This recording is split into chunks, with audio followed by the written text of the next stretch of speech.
Today, I'm going to be sharing with you all about my fertility journey this far. Hi guys, and welcome back to my channel. I'm Laura Sherrill, a high-performance women's health coach and the founder of Balance Bombshells, and today I'm going to be sharing with you all about my fertility journey this far. If you watched my story on having a miscarriage, I will link that below if you haven't seen it yet, because yes, I've been on this fertility journey. I've been journaling a lot, so of course that word's going to pop in there, but I also want to share my fertility journey so far and kind of what I've been doing, what I was noticing as I was going through this, if it helps you in any way or any of your friends. Because I know these are things that we don't always talk about, and I teach women a lot about how we can naturally balance our hormones, how we can use our cycles to our advantage, and part of that, especially when we have a very specific goal of getting pregnant. So it's just been an interesting journey for sure, and I'm going to be diving into kind of what my journey so far has been. It's not what I expected it to be, if I'm being brutally honest and real. I actually thought that we would get pregnant right away. I didn't really want to go down this journey, and I just remember thinking about it of just like, I just don't want it to be a struggle. And I've been really focusing on the positivity and the little wins that we've been having, because I don't want it to feel like that. I want to understand that it might be just a season of transition, and some women need to, as I mentioned in my story about the miscarriages, some women need to go through a season of growth, and the lessons come with the baby, and that's how they learn them. Whereas my journey so far is very much showing me I needed to go alone to be able to be the most prepared in terms of becoming a parent, in terms of taking on that role, because that's not something that just like goes away. Like, there's a huge growth moment I think that happens in becoming a parent, and just how can we use this transition period, either that's with a baby and you have it and you're like, oh my gosh, what do I do? And you're going through all of these lessons on setting boundaries and transitioning and taking care of yourself and honoring yourself and working through your emotions. Like, it is a lot, guys. And so even with my fertility journey so far, I've learned a lot, and I really want to share that wisdom with you, because I don't think that women are really talking about this stuff a lot, and I want to bring so much love and positivity to your life as well.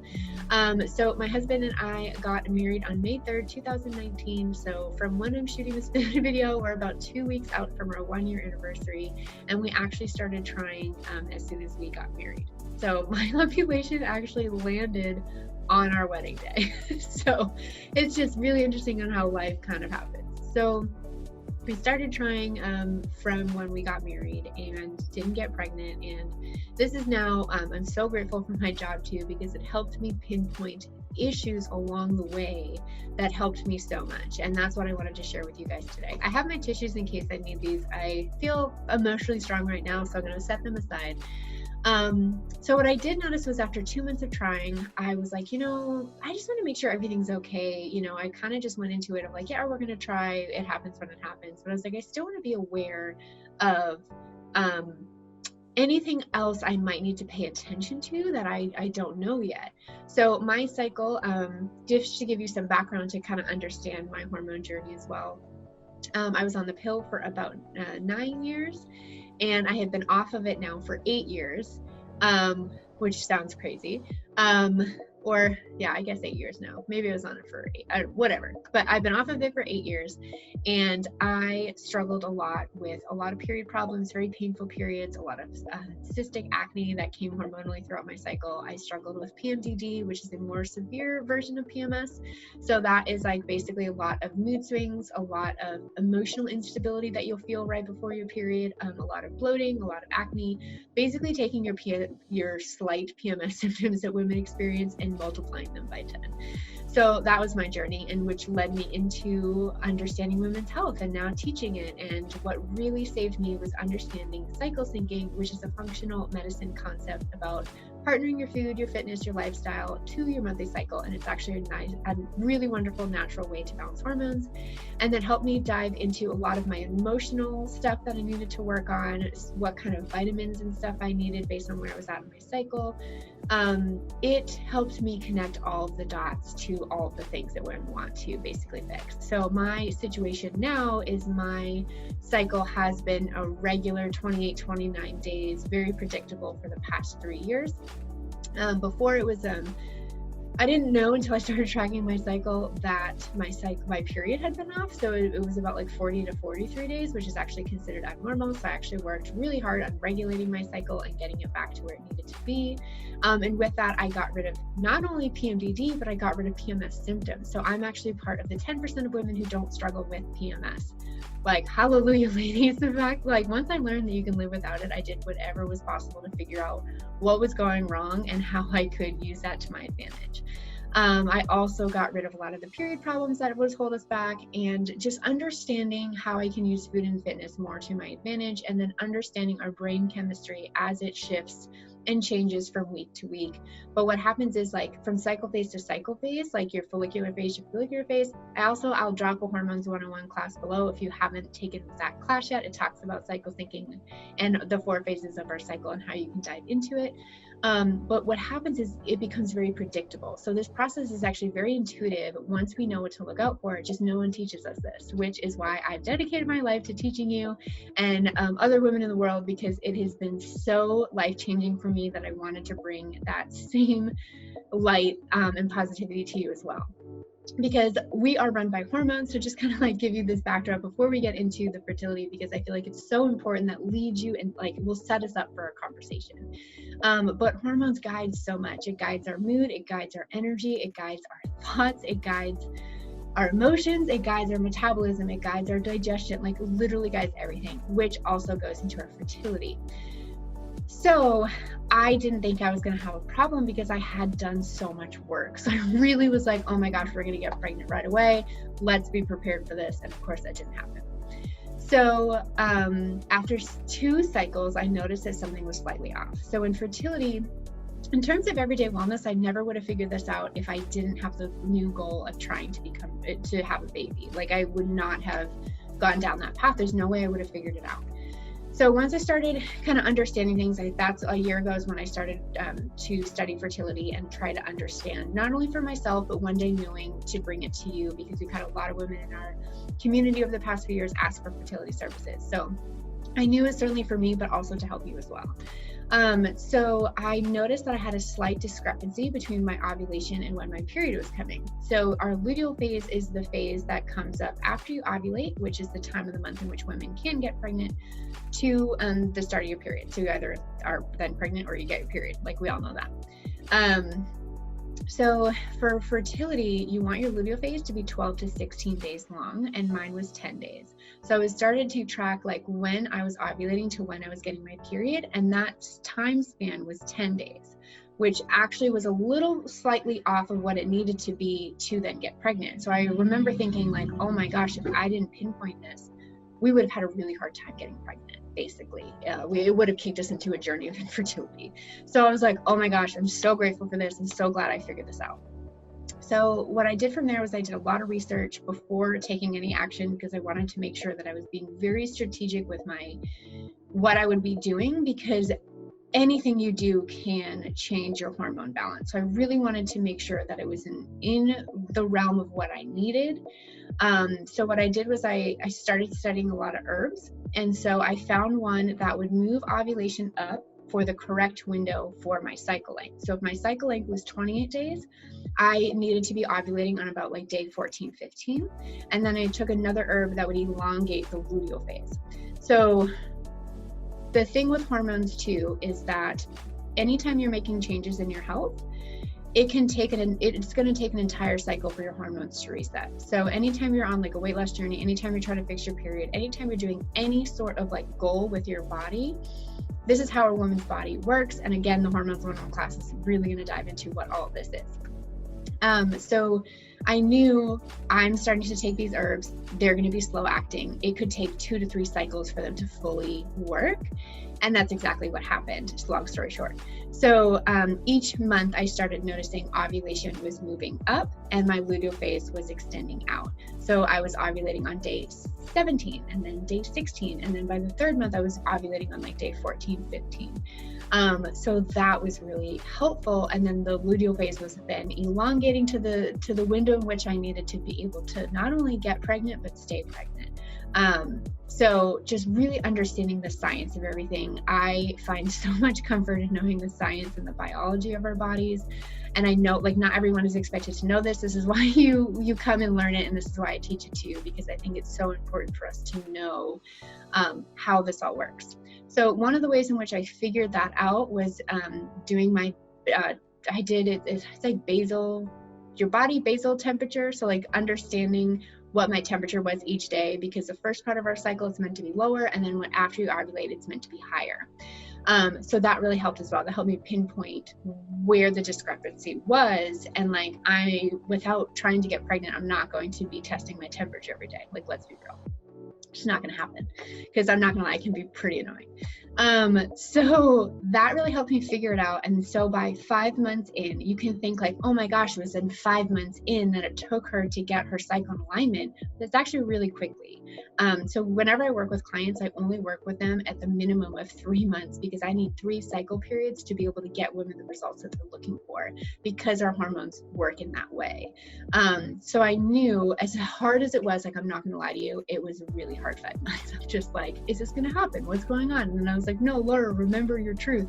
You are getting better every single month. I'm noticing the positive changes. Let's celebrate those little wins. It's okay. You're learning, you're growing. It's all part of the process.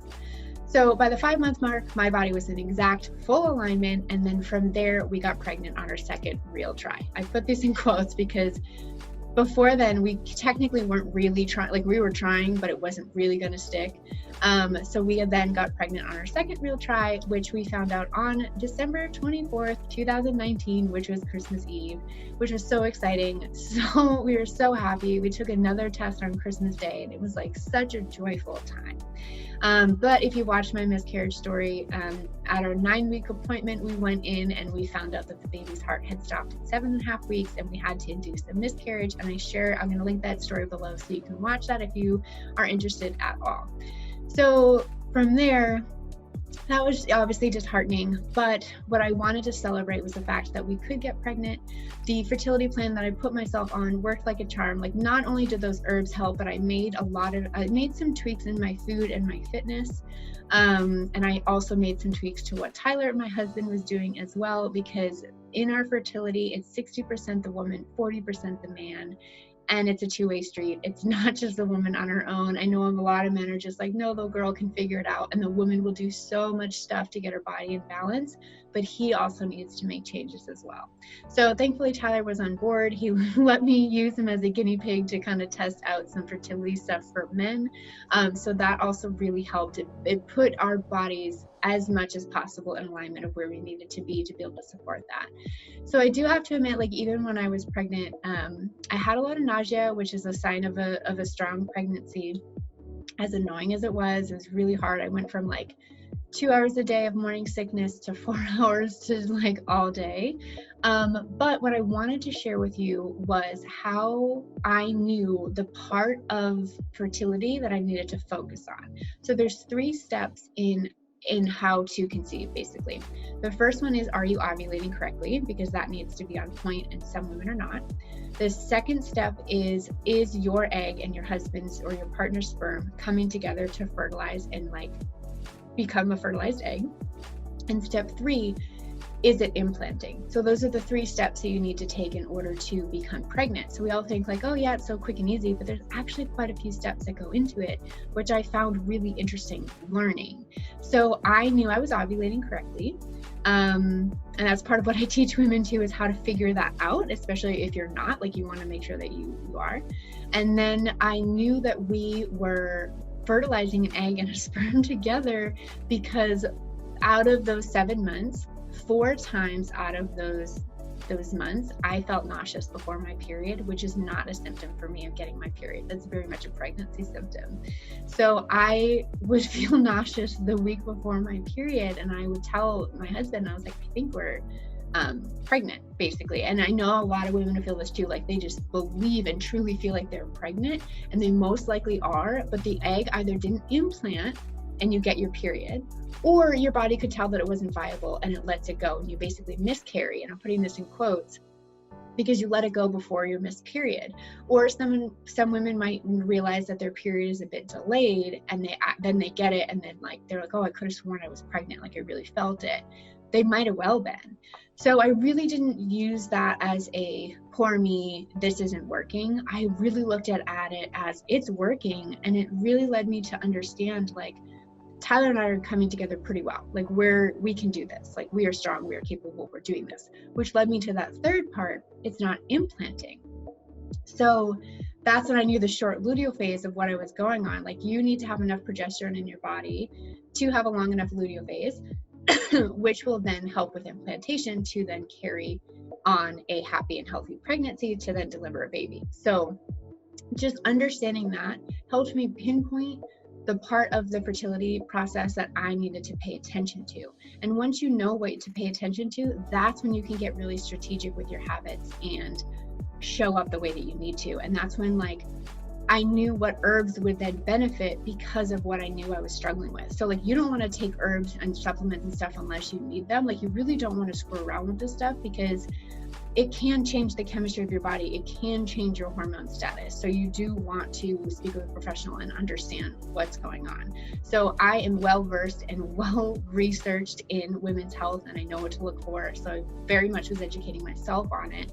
But then I did meet with an acupuncturist who I really just appreciate Chinese medicine. So I met with her to kind of talk with her about what was going on, what I was looking to do. I appreciate holistic practices as well. So I used acupuncture as a way to actually help kick my body into getting rid of PMS, which also was really helpful on that journey. And she confirmed with me that those were herbs that would actually really help me based on my journey. So it really helped to also talk to other people and just understand like what I could be doing.